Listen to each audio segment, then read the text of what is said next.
There is a liquid sitting in your gas tank right now that costs 60 cents more per gallon than the fuel your engine was engineered to run on. Your car does not need it. Your engine does not want it. Your owner's manual does not require it. Not the premium label, not the higher octane number, not the advertising claim about engine cleaning or performance. You are paying a 15 to 25% fuel surcharge on every fill-up for a benefit that does not exist in your engine. The average American driver who runs premium in a regular rated vehicle spends $400 more per year at the pump. Multiplied across the 30 million American drivers who do exactly this, the premium fuel industry collects $12 billion annually from people whose cars receive zero measurable benefit. That is not a marketing oversight. That is a business model built on one word: premium. So why does this continue? Because the answer involves $12 billion in annual revenue split between oil companies, gas station chains, and the automotive marketing apparatus that benefits when you believe more expensive means more protection.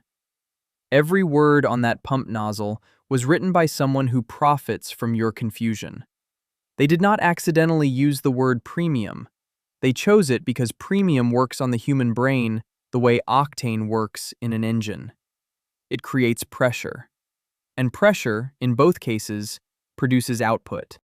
If you have made it this far, you already know more about fuel octane than 90% of car owners filling up right now at stations across this country. Subscribe and share this with someone still paying for premium in a car that runs fine on regular. Hit the bell because what I am about to show you next is the part that makes every oil company's marketing department deeply uncomfortable. The octane rating system used in the United States was standardized by ASTM International in 1931. The posted number on every pump, 87 for regular, 89 for mid-grade, 91 to 93 for premium, measures one thing: a fuel's resistance to premature detonation, called knock or ping. That is all octane measures.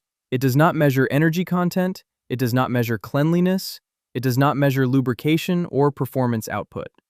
Higher octane fuel resists ignition under pressure longer than lower octane fuel. In a high compression engine, that resistance prevents knock. In a standard compression engine, that resistance is irrelevant. The fuel never reaches pressures that trigger detonation regardless of octane rating.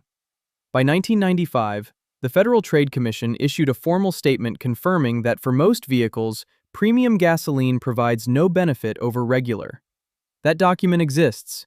It is public record. The FTC said it clearly. No one put it on the pump nozzle. Here is how the engine actually works, and it is simpler than what you have been told. Your engine's compression ratio determines the octane level it requires. A compression ratio of 9.0 to 1, found in most standard vehicles, builds cylinder pressure that regular 87 octane handles without detonation. A compression ratio of 11.0 to 1, found in turbocharged and performance engines, builds pressure that requires 91 octane minimum to prevent knock. The difference is physics. Picture a bicycle pump. Compress air gently and it stays stable. Compress it past a threshold and it behaves unpredictably. Octane rating is the threshold tolerance. If your engine operates below that threshold on regular, adding premium does not raise performance. It does nothing. Modern engines manufactured after 2005 include knock sensors that detect premature detonation and retard ignition timing to compensate. A 2018 Consumer Reports study tested 14 vehicles rated for regular fuel using premium gasoline. 0 showed measurable horsepower gains. 0 showed measurable fuel economy improvements.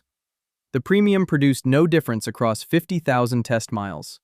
The data is unambiguous. Here is exactly what to do, and it is almost insultingly simple. Open your glove box and read your owner's manual fuel specification.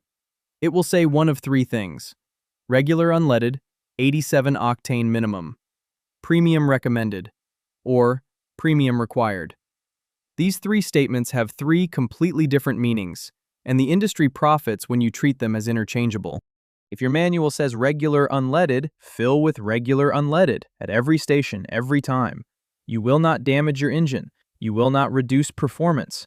You will save $400 per year. If your manual says premium recommended, your engine is tuned to benefit from 91 octane, but is engineered to run on 87 without damage. The knock sensor adjusts. Fill with regular, and monitor for audible knock under heavy acceleration. Most owners report none.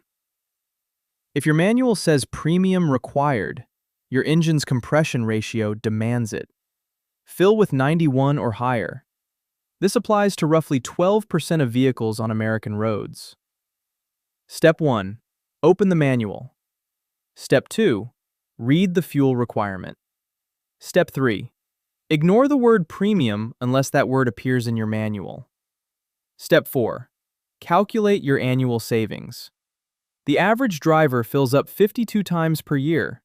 At 15 gallons per fill-up and a 60-cent per gallon premium surcharge, switching to regular saves $468 annually. Step 5. Put that $468 somewhere other than an oil company's quarterly earnings report. A logistics company operating a mixed fleet of 85 vehicles in Ohio ran a documented protocol shift in 2021. Their fleet included 60 vehicles rated for regular fuel and 25 rated for premium required. For 3 years prior, fleet policy required premium in all 85 vehicles. The operations manager pulled every owner's manual, separated the fleet by actual fuel requirement, and switched the 60 regular rated vehicles to 87 octane. Over 24 months and 1.4 million combined miles, oil analysis and engine inspection records showed no measurable difference in wear rates between the vehicles. Fuel costs dropped by $74,000 over those 24 months. Not a single warranty claim. Not a single knock-related repair. The 25 vehicles that required premium continued running premium. Everything else ran regular. The difference was $74,000 over 2 years from reading 60 owner's manuals. The fleet manager compared that outcome against a neighboring company of similar size that maintained all premium fuel policy across their entire fleet. Their fuel overspend continued at $37,000 annually. The difference comes down to one word in 60 glove boxes. The premium fuel surcharge costs American drivers $12 billion per year for a benefit that does not exist in the majority of vehicles consuming it. The FTC confirmed this in 1995. ASTM data confirms this. Consumer Reports confirmed this across 50,000 test miles in 2018. The octane number on that yellow nozzle handle is an engineering specification, not a quality rating. Premium is not better gasoline. It is higher compression gasoline. For an engine that does not require higher compression resistance, premium is identical in outcome to regular and costs 15 to 25% more. Every year that number stays misunderstood, oil companies collect the difference. The only reason you are not certain of this until today is that certainty costs the wrong people too much money. The FTC statement existed since 1995, and it was never printed on a single pump nozzle in America. That is not an oversight. That is a choice. If this video recalibrated how you think about what goes into your tank, subscribe and share it. Every subscription keeps this channel inside the parts of the automotive industry they assumed you would never examine closely enough to understand.